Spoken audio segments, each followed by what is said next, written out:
In 1999, Tim Burton brought the legend of Sleepy Hollow to life with his unique, artistically gothic vision, where Johnny Depp plays a quirky New York police constable, Ichabod Crane, an officer of the year 1799 who has strange and innovative ways of solving crimes, where he is sent to the town of Sleepy Hollow to investigate a series of decapitations that have been plaguing the town, in which he sparks up a close friendship with local Katrina Van Tassel, played by Christina Ricci, where Crane learns that Sleepy Hollow is a town full of secrets, which is cursed by the Headless Horseman, a hell beast from beyond the grave who is coming back to claim the heads of those he is hunting, in this unique look at the 1820 story The Legend of Sleepy Hollow, a visually stunning movie of fantasy and horror. So today I'm looking into what I believe might just be Tim Burton's most underrated movie, Sleepy Hollow. So let's watch our heads and check out 10 things that you didn't know about this movie.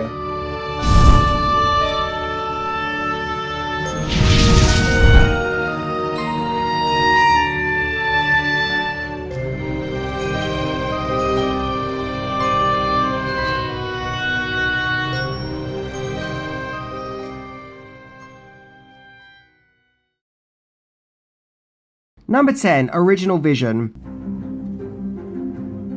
Sleepy Hollow's production started as early as 1993, yep, a whole 6 years before the movie's actual release. Paramount Pictures were going with a script that was written by Andrew Kevin Walker, who also wrote the script for 7 and 8mm, and horror movie makeup legend Kevin Yeager was set to direct. Yeager worked on the makeup effects of Freddy Krueger, Chucky, and the Crypt Keeper from Tales from the Crypt, among many others. In 1996, he was directing Hellraiser 4 Bloodline, and the plan was that after directing that movie, he would go straight on to work on Sleepy Hollow. However, Yeager's vision of Sleepy Hollow clashed with Paramount's. He wanted Sleepy Hollow to be like a low-budget slasher movie. The problem is, by the early 90s, the slasher genre has somewhat fizzled out. It did get a rebirth with Scream, but even that phase was short-lived. So over creative disagreements, Yeager was removed as the movie's director, but still stayed on board to work on makeup effects for the movie. Number 9. The failure of Superman Lives made Tim Burton available.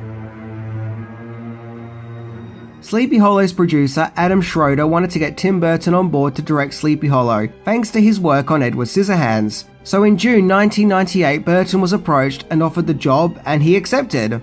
And Burton was only made possible because of the failed Superman movie he was working on, Superman Lives, which was to star Nicolas Cage as the Man of Steel, based on a script by Kevin Smith, which was based on the Death of Superman comic, which would have seen Superman's death and return, and a giant spider. The troubled production was eventually shut down, but Burton was still paid his full fee. However, now that he didn't have a movie to work on, it seemed like the perfect opportunity to make Sleepy Hollow. Interestingly enough, the movie was produced by Francis Ford Coppola, but really in name only, and Burton only knew it was a Coppola production when he saw Coppola's name in the Sleepy Hollow trailer. And Burton also explores his love of old horror movies with the art style of Sleepy Hollow, particularly the Hammer horror films and the old Universal monster movies. Number 8. Casting possibilities. Paramount Pictures were eager to get a big name to play the bumbling but heroic role of Ichabod Crane, and some leading actors that they had their sights set on were Brad Pitt, Daniel Day-Lewis, and Liam Neeson. However, Burton's number one choice for the part was always Johnny Depp, as the two had previously worked together on Edward Scissorhands and Ed Wood, and thus Depp was brought on board for his third collaboration with Burton. A collaboration that, let's be honest, ended up getting pretty carried away in later years. I think Depp is perfect in this film. He comes across as an oddball and socially inept, but also unique and likable, and you want this guy to be okay and to save the day. Number 7. Johnny Depp's intended interpretation of Ichabod Crane. In the original Sleepy Hollow story, the Ichabod Crane character never looked like your handsome and dashing Johnny Depp of 1999. But was in fact far off from being handsome or appealing to look at, as Crane was originally described as having an incredibly long nose with really big sticking out ears and long dangly fingers. Depp didn't want to play the part like your typical Hollywood movie action hero type. He wanted to stay true to the story, and he even wanted to wear prosthetic makeup to give himself a longer nose and ears to resemble Crane in the book. However, Paramount Pictures weren't keen on the idea. I guess if they were going to pay for Johnny Depp, they were going to darn well make sure that you can see it's Johnny Depp. For his unique performance, Depp took inspiration from a 1939 performance of Sherlock Holmes, played by an actor called Basil Rathbone, along with Roddy McDowall. Upon discovering that he took inspiration from McDowall's acting, it didn't seem to make sense to me because when I think of McDowall, I think of him as an ape from Planet of the Apes. But then I remember that McDowall played vampire hunter Peter Vincent in the 1985 horror comedy movie Fright Night, and Depp's performance as Crane is actually very similar to McDowall's Fright Night performance. Seriously, see for yourself, just watch the two performances side by side. Speaking of Depp's intended prosthetic makeup, he would eventually get his wish, somewhat, many years later in the 2014 movie Tusk, where he also played a bumbling detective, where this time he had the extended nose makeup that he wanted for Sleepy Hollow. Number 6. Filming location. It was originally intended to shoot Sleepy Hollow on location in a small town in America. Location scouting took place in upstate New York and Massachusetts, but the production couldn't find a location to fit the image they had in mind. It was suggested to film the movie in the UK, as UK craftsmen had a reputation for designing and constructing period pieces, sets, and costumes very well, and Burton already had an experience in Britain having filmed Batman there. In fact, most of the crew who worked on the sets of Sleepy Hollow had previously worked on Batman. The town of Sleepy Hollow was built on an estate in Buckinghamshire in England and cost $1.3 million to build. Yep, the whole town was just a set built on location. Soundstage filming took place at Leavesden Film Studio in Hertfordshire, which George Lucas had previously used to film The Phantom Menace, along with additional filming taking place at Shepperton Studios. Number 5. A famous stuntman helped to bring the Headless Horseman to life. Sleepy Hollow has a huge lineup of stars who appeared in the movie and helped bring the community of Sleepy Hollow to life, including Christina Ricci, Michael Gambon, Miranda Richardson, Christopher Lee, Casper Van Dien, along with Michael Gough, who played Alfred in the 90s Batman movies, and Ian McDiarmid, aka the guy who gets the blame at the end of every Star Wars trilogy. However, McDiarmid isn't the only Star Wars cast member to appear in Sleepy Hollow, as Darth Maul himself, stuntman Ray Park, played the Headless Horseman when he was in his headless appearance, and thus took part in the fighting sequences. In fact, in a scene where Johnny Depp and Casper Van Dien's characters are fighting the Headless Horseman, Dien actually broke his finger, but just kept on going with the scene anyway, and didn't tell anyone that his finger was broken as he didn't want his part in the movie to be shortened. Well, the guy was just previously in Starship Troopers, so after dealing with all those giant bugs, one broken finger was probably a walk in the park. Number 4. Then there was Christopher Walken.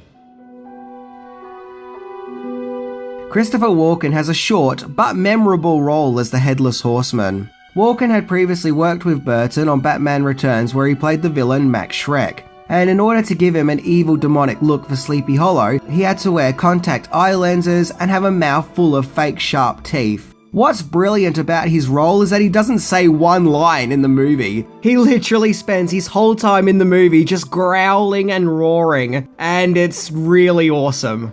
But I read somewhere that this was because he couldn't talk with his mouth full of fake teeth. But I don't know, I'm not too sure about that. Sleepy Hollows was one of his most challenging roles, as it required him to ride a horse, and thus Walken actually didn't know how to ride a horse, and was scared that he would get thrown or injured on the account that the horse wouldn't like him. But thankfully nothing happened, and we ended up with one very strange and memorable Christopher Walken performance. Make that slightly stranger than usual. Number 3. Orange Blood. The visual style of Sleepy Hollow is nothing short of gorgeous. It has a twisted fairy tale look, as it explores Burton's visual love of gothic horror and old German expressionism. The visuals often look very dreamlike, both magical and nightmarish. Sleepy Hollow looks like an old period piece movie, but also timeless thanks to its unique style, creating a visually captivating world, where the visuals help to tell the story and set the mood of the movie. However, in order to get the cold blue tint look that we see in the film, a blue filter was added to the picture. However, this led to one problem. Sleepy Hollow features blood.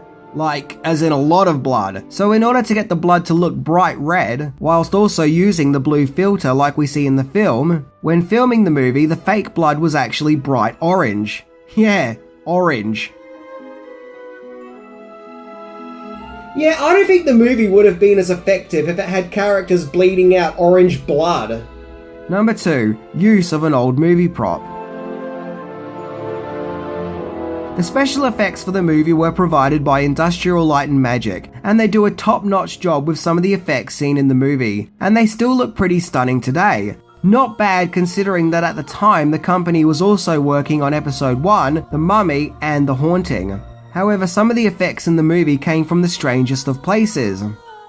There is a lot of horse riding going on in Sleepy Hollow, and in order to achieve certain shots and certain angles, a mechanical horse was used. The thing is though, it was an old mechanical horse originally used for the 1944 movie National Velvet. New fur and skin for the prop was made for Sleepy Hollow, but it was still the same mechanical structure. So I guess the moral of the story is, why build a mechanical horse when there is already a 55-year-old one lying about the place, I guess. So before we get to number 1, here is a bonus fact. Action figures. Yeah, to help market the film, there was actually an action figure lineup based on Sleepy Hollow. Now, I've always found it kinda strange when R-rated movies get toy merchandise aimed at kids, especially Sleepy Hollow, a movie about people getting their heads chopped off, but damn if these figures aren't awesome. The detail is spot on, the likenesses are great, and they look very high in quality, looking more like something you would have on display rather than letting little Timmy play with them in a sandbox. I didn't even know about these figures' existence till now, but now that I do, I really want one. I do, however, have a Japanese Edward Scissorhands action figure, so I guess that's something, right?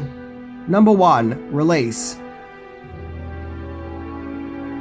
Sleepy Hollow was released in November 1999. It opened at the number 2 spot in the box office, beaten only by the James Bond movie The World Is Not Enough, and it made $207 million on a budget that sat somewhere between $70 to $100 million, making it a box office success. As part of its advertising, a website was set up, which showed people visiting the site behind-the-scene features, interviews, and tours of the sets, a trend that previously started with Space Jam. Despite getting generally positive reviews, Sleepy Hollow was criticised for its use of gore and violence, along with its plot, but its release was generally successful. However, I often find that in recent years the movie's popularity has somewhat declined and often gets criticised more now than it did back in 1999. So why is this? Well, I think nowadays it gets linked to a heap of subpar movies that Burton has since released. By the 2010s, the Burton and Depps collaborations were starting to feel stale and tired, and maybe even done to death. Basically, they were just starting to feel all too similar to one another. The formula consisted of just using dark gothic visuals, with Depps acting all quirky. But Sleepy Hollow was different. For its time, Sleepy Hollow felt unique, fresh, and original. I believe the movie is competently made, and is a visual masterpiece, and deserves way more recognition. I say watch the movie without the prejudice of what the Burton and Depps collaborations will become, and you'll see it's actually a pretty good movie, with plenty of fantasy and horror. You won't be disappointed. This may be unpopular opinion, but to me Sleepy Hollow is the Tim Burton formula at its best. The direction is perfect, the visuals are perfect, Johnny Depp's quirkiness is just right without going over the top, and of course Danny Elfman's score sounds as haunting and as powerful as ever. So in conclusion, I cannot recommend this movie enough. You should totally go and watch it, it's worth it. Anyway, I'm Minty, and I don't know why, but I just love the fact that Tim Burton and Johnny Depp entered the 90s with Edward Scissorhands and ended the 90s with Sleepy Hollow. Alright, see ya!